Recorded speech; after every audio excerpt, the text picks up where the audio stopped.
1 जून 2026 से बदल रहे हैं 10 बड़े नियम। किसान मजदूर कर्मचारियों को जानना बहुत जरूरी। आज रात से लागू होंगे नियम। अगर आप मध्य प्रदेश से हैं तो इस वीडियो को जरूर देखें। पहला बदलाव है यूपीआई पेमेंट को लेकर। ऑनलाइन धोखाधड़ी और फ्रॉड पर लगाम लगाने के लिए national payments corporation of India नए नियम लागू कर रहा है। इसके तहत अब किसी भी यूपीआई ऐप से पैसे भेजते समय या क्यूआर कोड स्कैन करते समय यूजर डिफाइंड नाम के बजाय सामने वाले व्यक्ति का वही असली नाम दिखाई देगा जो उसके बैंक खाते से रजिस्टर है। इससे गलत खातों में पैसे जाने और फर्जी नाम से होने वाले फ्रॉड पर रोक लगेगी।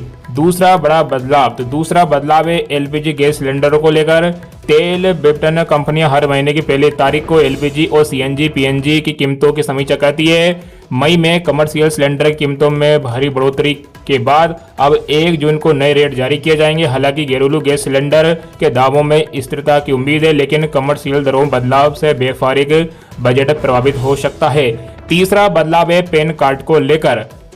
नियमों में फेरबदल। आयकर नियमों के तहत पैन कार्ड की अनिवार्यता में बड़े बदलाव किए गए हैं। अब एक दिन में 50,000 से अधिक के कैश डिपॉजिट पर पैन देना अनिवार्य नहीं होगा। इसके अलावा प्रॉपर्टी खरीद बिक्री के लिए पैन की सीमा 10 लाख से बढ़ाकर 20 लाख कर दी गई है। हालांकि सालाना 10 लाख से अधिक की नगद निकासी और 45 लाख से ऊपर के रियल एस्टेट सौदों के लिए पैन अनिवार्य रहेगा। पैन न होने पर पुराने फॉर्म 60 की जगह नया फॉर्म 97 भरना होगा। अगला है चौथा बदलाव एटीएम ट्रांजैक्शन को लेकर। एटीएम ट्रांजैक्शन फीस और बैंकिंग चार्ज। तो 1 जून से कई प्रमुख बैंक मुफ्त मासिक एटीएम ट्रांजैक्शन की सीमा खत्म होने के बाद लगने वाले अतिरिक्त सेवा शुल्क को बढ़ा सकते हैं। तय लिमिट के बाद प्रति ट्रांजैक्शन 23 रुपये तक शुल्क चुकाना पड़ सकता है। वही HDFC बैंक ने चालू खातों में छोटे नोटों सिक्कों को जमा करने की मासिक सीमा तय कर दी है, जिससे अधिक कैश जमा करने पर 4 से 5% तक चार्ज लग सकता है। पांचवा बदलाव है रेलवे रूट को लेकर।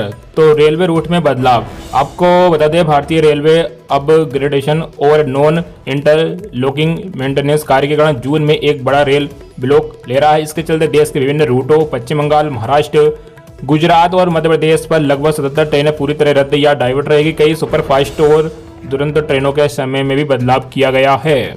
छठा बदलाव है सोलर पैनल के लिए नए नियम। तो सरकार 1 जून 2026 से सोलर पैनल के लिए approved list of models and manufacturers के कड़े नियमों को लागू कर रही है। अब सभी सरकारी योजनाओं और सब्सिडी वाले प्रोजेक्ट्स में केवल स्वीकृत लिस्ट फर्स्ट और लिस्ट सेकंड वाले घरेलू सोलर मॉड्यूल का ही उपयोग किया जा सकेगा। इससे सोलर पैनल की कीमतों में मामूली बढ़ोतरी हो सकती है, लेकिन इससे भारतीय विनिर्माण और गुणवत्ता को बढ़ावा मिलेगा।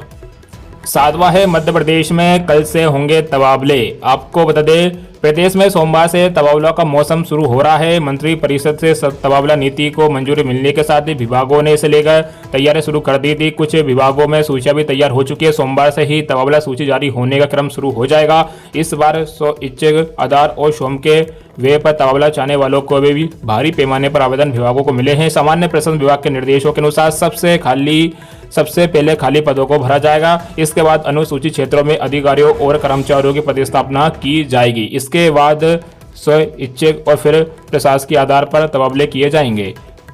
मंत्री परिषद ने 1 से 15 जून तक तबादलों को मंजूरी दी है।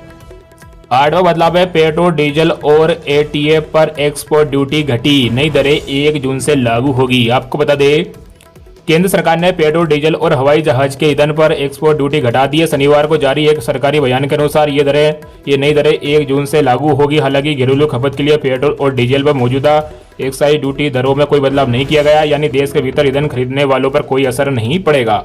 सरकार की घोषणा के मुताबिक नई एक्सपोर्ट ड्यूटी तो पेट्रोल के निर्यात पर ड्यूटी 1.5 रुपये प्रति लीटर तय की गई है।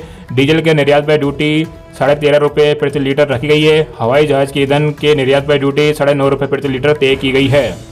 नवा बदलाव है दिल्ली में 15 जून से बनेंगे नए राशन कार्ड। आपको बता दें, दिल्ली में गरीब जरूरतमंद लोगों के लिए रेखा गुप्ता सरकार ने बड़ा ऐलान किया है। मुफ्त राशन योजना, आयुष्मान कार्ड जैसी सरकारी योजनाओं का लाभ लेने के लिए जरूरी राशन कार्ड बनवाने की आय सीमा को बढ़ाने पर विचार किया जा रहा है। मुख्यमंत्री रेखा गुप्ता ने गुरुवार को कहा कि जल्द ही 2.5 लाख रुपए सालाना कमाई वाले परिवार भी अपना राशन कार्ड बनवा सकेंगे। इसके अलावा अब दिल्ली में 7,72,000 लोगों के नए राशन कार्ड बनाए जाएंगे। दिल्ली सरकार ने इसके लिए आवेदन प्रक्रिया को शुरू कर दिया है। दिल्ली में 2013 से नए राशन कार्ड नहीं बन रहे थे, अब 2026 के नियमों को लागू कर दिया है। दिल्ली सरकार ने नए राशन कार्ड के लिए आवेदन प्रक्रिया शुरू की है। सीएम रेखा गुप्ता ने कहा कि अभी न्यूनतम आय 1,25,000 है, जिसे बढ़ाने को लेकर भी काम कर रहे हैं। इसे 2.5 लाख रुपए तक करने की योजना है।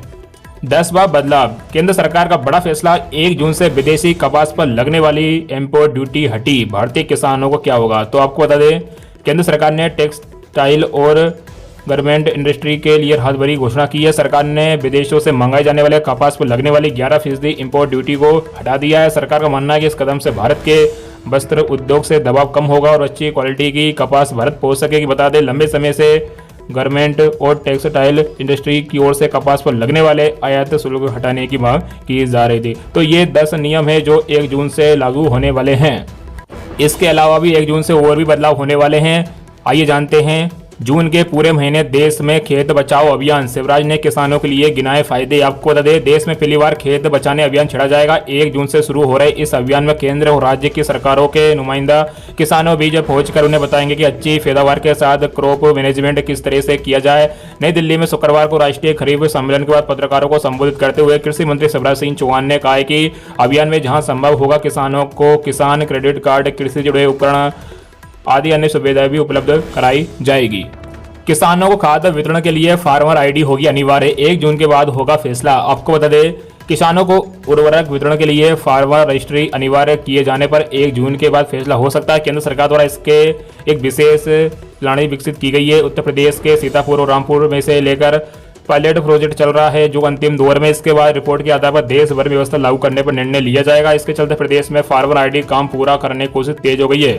सरकार द्वारा तैयार की गई प्रणाली में फार्मर आईडी, भूमि अभिलेख और आधार सत्यापन की पीओएस मशीनों से जोड़ा गया। इससे पहले पिछले वर्ष केंद्र सरकार द्वारा पीओएस मशीन से वितरण में सॉफ्टवेयर में सुधार किया गया था, जिसके बाद किसी किसान के खाद लेने आने पर यह पता चला जाता है कि वे इससे पूर्व कितनी खाद ले चुका है। फार्मर आईडी और भूमि का रिकॉर्ड इसके साथ जुड़ने से यह भी पता चल सकेगा कि किसान ने कितने खाद खरीदी और उसकी भूमि के अनुपात में उसे कितनी जरूरत है। विभाग के अनुसार किसान को 1 हेक्टेयर भूमि पर 5 बोरी डीएपी व 7 बोरी यूरिया की जरूरत होती है।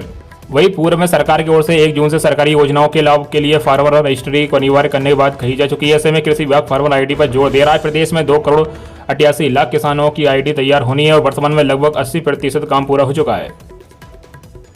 1 जून से वेटिंग टिकट लेकर स्लीपर या एसी कोच में चढ़े तो सीधे लगेगा जुर्माना। आपको बता दें, भारतीय रेलवे ने यात्रियों की सुविधा और ट्रेनों में बढ़ती भीड़ को नियंत्रित करने के लिए टिकट से जुड़े नियमों में बड़ा बदलाव किया। इस नए नियम के मुताबिक 1 जून 2026 से वेटिंग टिकट वाले यात्री अब स्लीपर और एसी कोच में सफर नहीं कर सकेंगे, यानी अब वेटिंग टिकट वालों को सिर्फ जनरल कोच में ही सफर करना होगा। रेलवे कहना कि इसका खास मकसद ट्रेनों की स्लीपर और एसी कोच में होने वाली भीड़ को कम करना है, क्योंकि अक्सर देखा जाता है कि वेटिंग टिकट वाले यात्री कन्फर्म सीटों पर कब्जा करने की कोशिश करते हैं, जिससे कन्फर्म टिकट वाले यात्रियों को काफी परेशानी होती है।